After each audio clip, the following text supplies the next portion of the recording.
Hi, boys and girls. This is Grandma Sheilla, and we're going to have another story. Our story today is called Careless, Gracie's Lesson. Now, Gracie was 14, and her little sister was 12. Her sister's name was Norma. Well, Mother thought, these two girls are as different as night and day, although Norma was the youngest. She willingly, cheerfully, every day did the jobs that her mother had for her at home. And she always made sure that her room, all the clothes were hung up in the closet. The clean clothes she put in her drawers, and when she used something, she put it back where it had come from. Every morning she made her bed, and her room always looked good. And her clothes, if she lost a button off of something, her mother had taught her how to sew on buttons, and she would get her needle and thread and she would sew them right back on before she put the clothes either in the dirty clothes or hung them up in the closet. And if for some reason, which wasn't very often, because Norma was never careless when she went outside to play, she made sure that her dresses, if for some reason there was a little hole in the seam or the lace or something, she would immediately sew it up so it was all ready for her to wear again. But her sister, Gracie, was 14. Now, 14 is getting pretty old.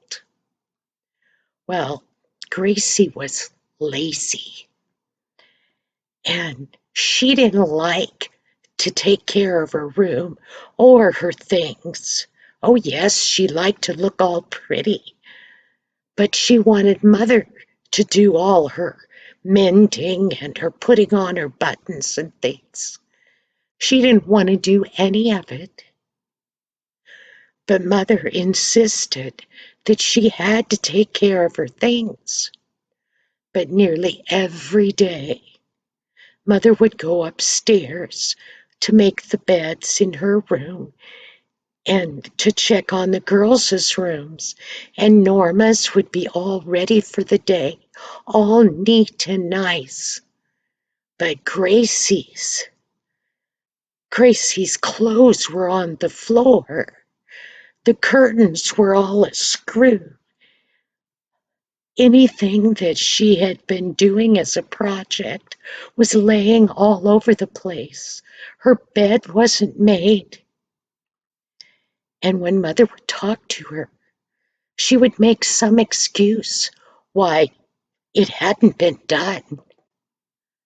Mother tried. She talked to her, and she talked to her, and she tried all sorts of things. And she thought, there has to be some way to teach Gracie a lesson. Well, Mother had had to run into town to take care of some things there, and she was going to be back later on in the afternoon. Well, the telephone rang, and Norma ran to answer it, and she said, "Hello," and it was Mrs. Jackson.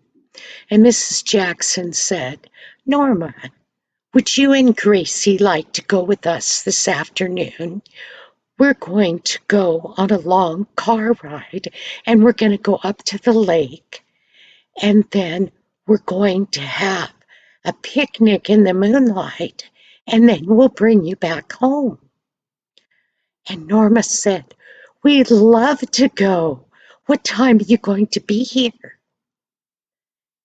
And she told Norma, she said, I'll be there at 4 o'clock this afternoon to pick up you girls. And Tommy and her daughter were going to go as well. Well, Norma, when she hung up the phone, she was so excited. She went as fast as she could, looking all over the house for Gracie. Finally, looking out the living room window, she saw Gracie laying in the hammock on the front porch. She ran outside and she said, Gracie, that was Mrs. Jackson, and she's invited us to go on a car ride and to go for a moonlight picnic. And we're supposed to bring along some food to add to their picnic. She's making sandwiches and cookies and jellies and things. I think I'll boil some eggs and make some deviled eggs. And I can run down to the bakery and get one of those fancy little cakes that we all like. Norma, she immediately went upstairs to get her things ready because it was only 2 hours till Mrs. Jackson was going to be there. She went to her closet, and all of her dresses and things were all hung up neatly, and her blouses. And she went and she picked a pretty little pink dress that she was going to wear. And then she set out everything she would need, and she ran downstairs and started boiling the eggs so she could have them in the refrigerator so they would be cold. And then she was going to make the center of the deviled eggs. Pretty soon her mom came home. She told her mother, Mrs. Jackson called, and she wants us to go on a car ride with her and her children, and then we're going to have a moonlight picnic, and we're supposed to bring a little food to help for the picnic. And I told her that I was sure you'd let us go. Am I right, Mom?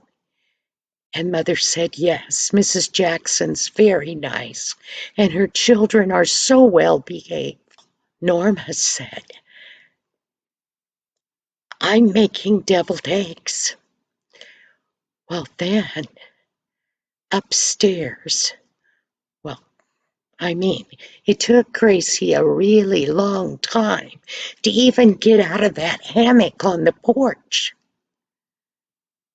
Finally, she meandered upstairs, and she thought, what should I wear? So she went to the closet. But yes, some of her dresses were hanging up. But she looked at this one and she thought, I think I'll wear my blue dress. It's probably the most ready to wear. So she took it out of the closet. And as she was looking at it, she noticed that part of the buttons were gone. And she thought, oh no. Then she looked down, and the ruffle of lace around the bottom, there was a hole in it. And then she remembered the last time she'd worn it, she'd caught it on the fence and ripped a hole in it. And she thought, oh dear, there's not much time left till we have to go, and I have to comb my hair, and I have to get washed up. And then Mother called up the stairs and she said, Gracie, I want you to help Norma. You run to the bakery and get the cake, and on the way, stop and buy some fruit at the grocery store. Well, Gracie, she started to complain. But I don't have enough time. I have to wash now, and I have to fix my hair. And Mother, Gracie grabbed up that dress, that blue dress, and she rushed downstairs and she said, Mother, would you please sew the buttons on? And there's, I ripped it the other day on the fence, and the lace has a hole in it, and all my other clothes are a mess. Please, Mother, will you sew it up for me? And Mother sat there and she looked at her oldest daughter. A 14-year-old should know how to take care of her clothes, she thought. And she said, Gracie, this will have to be a lesson to you. You cannot let your sister do all the work. Now, you are to go to the bakery and get the cake and get the fruit so we can put it all in the basket before Mrs. Jackson gets here. And no, today I won't repair your dress. You need to do it yourself. You should keep your things neat and ready to wear. And Gracie looked at her in horror. I need to fix them all? Well, then she was kind of feeling bad because Mother was right. If she took care of her clothes, she wouldn't even have to fix them. Well, she started to complain again to Mother, and Mother said, no, you go to the store right now. And if you aren't ready to go, you'll just have to stay home. But go get the cake and go get the fruit. Because there's no reason that Norma should be disappointed and not get to go on the picnic just because you're not ready. So Norma knew she couldn't argue with her mother. So she ran to the bakery. She got the cake. She stopped at the store and she got the fruit. And as she was running toward home, she saw the town clock. And she had 45 minutes. How was she ever going to do everything she had to do in 45 minutes? But she ran home. She gave the fruit and the cake to Norma, who was busy in the kitchen putting everything in a nice little picnic basket. And she cut up the cake so it was in cute little pieces. And she put the fruit in. And she put those deviled eggs she had made in a little container. At 10 minutes to 4, Norma was on the front porch, all dressed and clean and ready and excited to go, and she had the picnic basket sitting beside her as she waited for Mrs. Jackson to come. Well, Gracie, she was upstairs, and she was frantically trying to sew up the hole in her dress and that lace and put the buttons back on the. She'd already combed her hair and gotten all clean, but there wasn't enough time. At exactly 4 o'clock, Mrs. Jackson arrived in front of their house, and Norma waved and she started toward the car. But Gracie wasn't there. Well, Norma went out and she was going to talk to Mrs. Jackson and tell her that she was sorry that Gracie was a little late.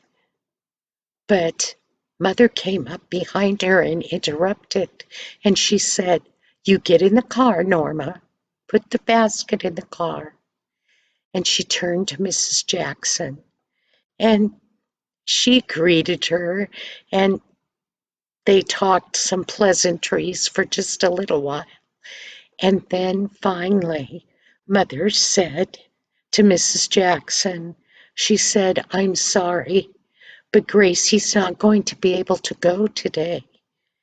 And so that the children wouldn't hear in the back seat, she very quietly explained to Mrs. Jackson why Gracie couldn't go. Then she looked at Mrs. Jackson and the children in the back seat and she said, "You guys all have a good time. I'll see you when you get back." And Mrs. Jackson said, "We should be back around 9 o'clock tonight." Mother said, "That'll be fine. We'll see you then." Well, when Mrs. Jackson started to drive away, Gracie stood upstairs in front of her bedroom window, looking down. She was so sad. She wasn't ready, and she wanted to blame Mother. But then she realized that this was her fault. If she had taken care of her clothes every day like she was supposed to, and took care of her room, and did her share of the chores and things, this would have never happened. This was a lesson for Gracie. And Gracie never forgot that lesson. As she watched Mrs. Jackson drive away and her sister getting to go, she realized that it was her fault that she didn't get to go. It was a hard lesson, but Gracie learned it. And after that, she turned over a new leaf and started helping, cleaning her room, keeping her clothes clean and hung up. And life went much better for Gracie, as well as Mother was happy. You know, sometimes parents have to give us lessons, punishment if you want to call it that, so that we will become good people. And not only does Mother want us to be good people, so does Jesus. Thank you so much, boys and girls, and I'll see you next week. Bye-bye.